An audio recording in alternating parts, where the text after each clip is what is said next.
Hello students, today I am going to tell you about autobiography.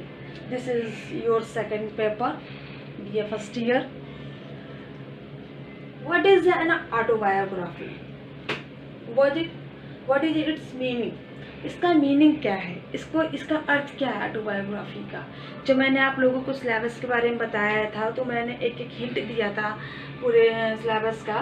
तो उसमें autobiography आया था तो मैंने बताया था कि जो राइटर है जब वो खुद से कुछ लिखता है अपने बारे में, अपनी लाइफ के बारे में, तो उसको ऑटोबायोग्राफी कहते हैं। ठीक है। The term autobiography is derived from Greek words autobiograph। जो ये शब्द है ऑटोबायोग्राफी, ये कहाँ से लिया गया है? ये ग्रीक से लिया गया, ग्रीक वर्ड्स से। ग्रीक वर्ड्स ऑटोबायोग्राफ, ये मतलब 3 जगह से है, डिवाइड है।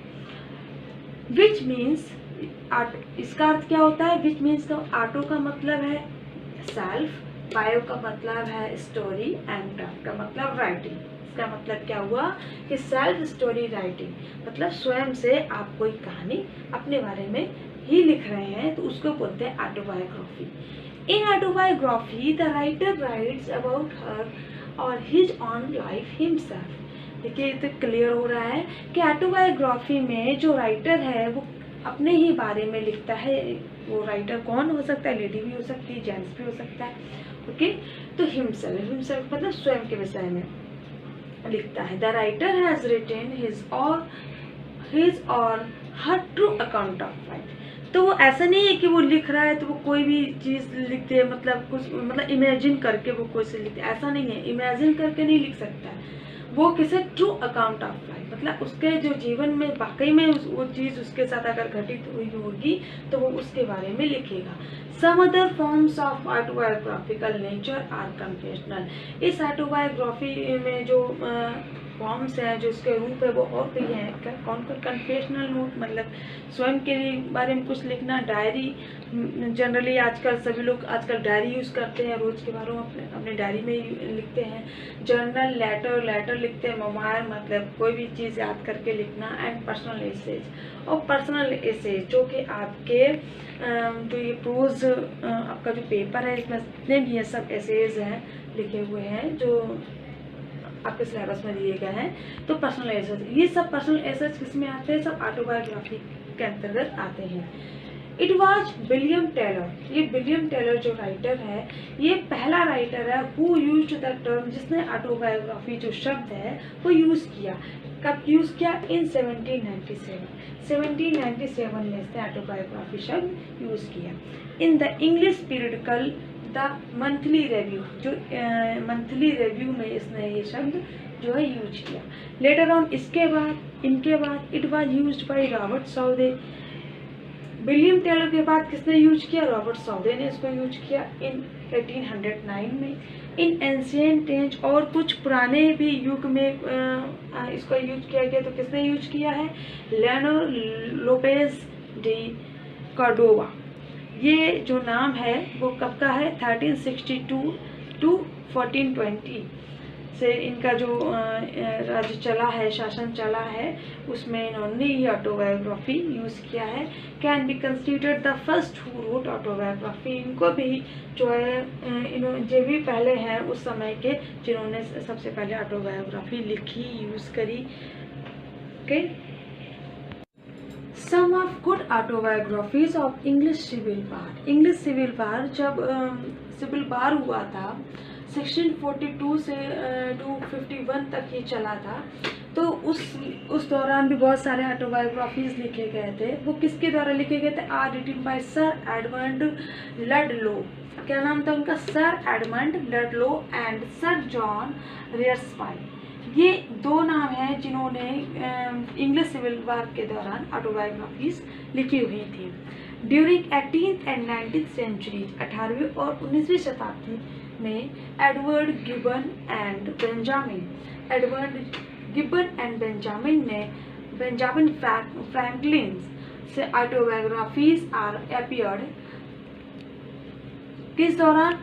Edward Gibbon and Benjamin 18th and 19th century में इनकी ऑटोबायोग्राफीज दिखाई पड़ी। ओके, फिर नॉवेल्स ऑफ चार्ल्स डिकेंस के बारे में आपने सुना होगा। चार्ल्स डिकेंस का पहले आपके सिलेबस में नॉवेल चल रहा था ऑलिवर ट्विस्ट, और अब चल रहा है, अब इसका दूसरा आया है आपके सिलेबस में। नॉवेल्स ऑफ चार्ल्स डिकेंस मैंने आपको सिलेबस में बताया है, have autobiographical note. Charles Dickens से ज़्यादातर नॉवेल, मोस्टली नॉवेल कैसे हैं, ऑटोबायोग्राफीज में लिखे गए, मतलब इन्होंने अपने ही लाइफ से रिलेटेड चीज़ों के मतलब बारे में नॉवेल्स बनाए हुए लिखे हैं, तो इनके नॉवेल्स ऑटोबायोग्राफिकल नोट रखते हैं। Politicians, philosophers have written their autobiographies. जो पॉलिटिशियंस होते हैं, जो फिलोसोफर्स होते हैं, हैड रिटन, उन्होंने भी ऑटोबायोग्राफीज लिखी हुई हैं बहुत सारे।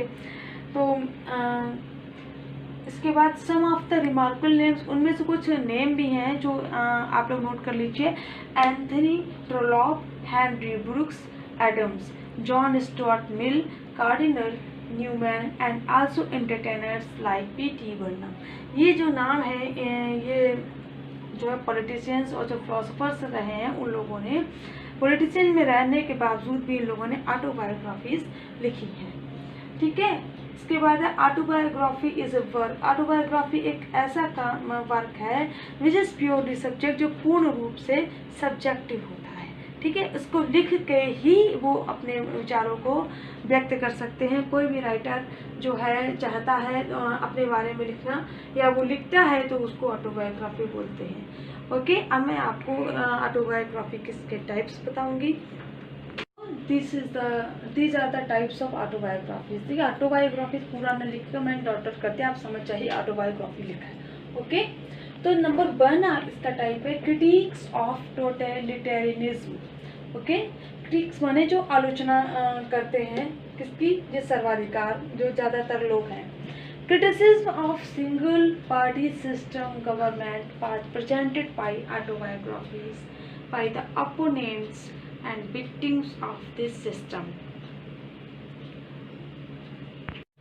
Criticism of single party system government was presented by autobiographies by the opponents. Opponents means प्रतियोगी, and victims माने जो शिकार है, मतलब जो उनके of this system, इस व्यवस्था के जो victims हैं, जो लिखने वाले हैं, जो प्रतियोगी हैं, है ना। शिकार का मतलब वो नहीं जो हम लोग जंगल में शिकार करने गए हैं। ठीक है, प्रतियोगी इनका मतलब है। बाय जो इनके द्वारा जो ऑटोबायोग्राफीज जो प्रेजेंट की गई हैं, ठीक है, उसको बोलते हैं criticism of single party system government. मतलब सिंगल माने अकेली पार्टी जो व्यवस्था है सरकार की, उसकी आलोचना, उसको कहते हैं क्रिटिक्स ऑफ टोटलिटेरियनिज्म। ओके, इसमें जो मेन ऑटोबायोग्राफीज हैं वो मैंने लिखी हैं, जैसे कि Shoah of Primo Levi and Hope Against Hope by, ये किसने लिखी है, नडेज़्दा और मेंडेलिस्टम। इन लोगों ने ये वाली ऑटोबायोग्राफीज इन्होंने प्रेजेंट की है। इसके बाद सेकंड नंबर पे आपका आता है ऑटोबायोग्राफी का type sensationalist and celebrity. Sensationalist and celebrity, celebrity तो वही आप जानते हैं, जो फेमस लोग होते हैं उनको सेलिब्रिटी बोलते हैं, है ना। इसमें है कि आफ्टर 17th सेंचुरी, 17वीं शताब्दी के बाद scandalous autobiographies are begin to appear on the scene. After 17th century scandalous autobiography, scandalous का मतलब लज्जाजनक, जो शर्मनाक जो ऑटोबायोग्राफीज होती है, मतलब are begin to appear on the scene. इस दृश्य पर ये देखना शुरू हो गया था। मतलब आप देखो, जैसा कि आजकल मूवीज़ भी देख रहे हैं, बहुत सारी ऐसी हैं जिनको देखा नहीं जा सकता, मतलब कैसी होती, स्कैंडलस होती हैं, है ना। तो उसी टाइप से नॉवेल्स भी होती हैं जो सबके सामने, मतलब जो हर व्यक्ति नहीं पढ़ सकता है। In order to serve public taste, तो ये कैसे, मतलब जैसे आजकल का टेस्ट क्या है पब्लिक का, है ना, वैसे ही पढ़ने का भी लोगों का टेस्ट होता था। तो वही टेस्ट है कि क्या टेस्ट है पब्लिक का, कि for sensation and sexual pleasure, sexual pleasure and session, और जो सनसनी, जो थोड़ी मिस्टीरियस टाइप के लोग होते हैं, उनके उन पब्लिक टेस्ट जो होता है वो उसी व्यवस्था को देखते हुए ये नॉवेल्स लिखे जाते हैं। स्कैंडल्स ऑटोबायोग्राफीज लिखी जाती हैं। These have been published frequently, जो ज़्यादातर आजकल पब्लिश हो रही हैं जनरली आमतौर पर। These were and there are written by pseudonyms and a large of them are written by ghost writers. ज़्यादातर ये जो नॉवेल्स हैं, जो ये ऑटोबायोग्राफीज हैं, वो अपने उपनाम को देकर एक बहुत बड़ी संख्या में लिखी जाती हैं, जो बाई घोस्ट राइटर्स। जो किसके द्वारा लिखी जाती है? घोस्ट राइटर्स किससे कहते हैं? जो राइटर्स हायर पर लिए जाते हैं उनको घोस्ट राइटर लिखते हैं, जो पोएम्स भी लिखते हैं, नॉवेल्स भी लिखते हैं, सब लिखते हैं, लेकिन किसी दूसरे के कहने पर लिखते हैं, और उनको क्या बोलते हैं? Ghost writer. ये एक हायर किए हुए राइटर्स होते हैं जिन्हें हम घोस्ट राइटर बोलते हैं। ठीक है, तो ये आपका सेंसेशनलिस्ट एंड सेलिब्रिटी टाइप था, और ये आपका क्रिटिक्स ऑफ टोटलिटेरियनिज्म था। ये जो मैंने आपको पॉइंट लिखे हैं इन्हें आप नोट कर लीजिए, क्योंकि ये आपको पढ़ने पड़ेंगे, याद करना पड़ेगा कि हाँ इसमें कौन सा इम्पोर्टेंट है, मतलब इसमें कौन सा ऑटोबायोग्राफी लिखा जाता है, इसमें कौन सा लिखा जाता है। ओके, इसके बाद मैं आपको तीसरा बता रही हूँ। थर्ड नंबर पे है autobiographies of non famous. Non famous का मतलब जो ऑटोबायोग्राफीज फेमस नहीं हुई, या जिनका मतलब राइटर का कोई फेमस होने का उनका कोई ऐसा इंटेंशन भी नहीं था। Okay, in recent past some people wrote and published their autobiographies without some genuine claim or desire of fame.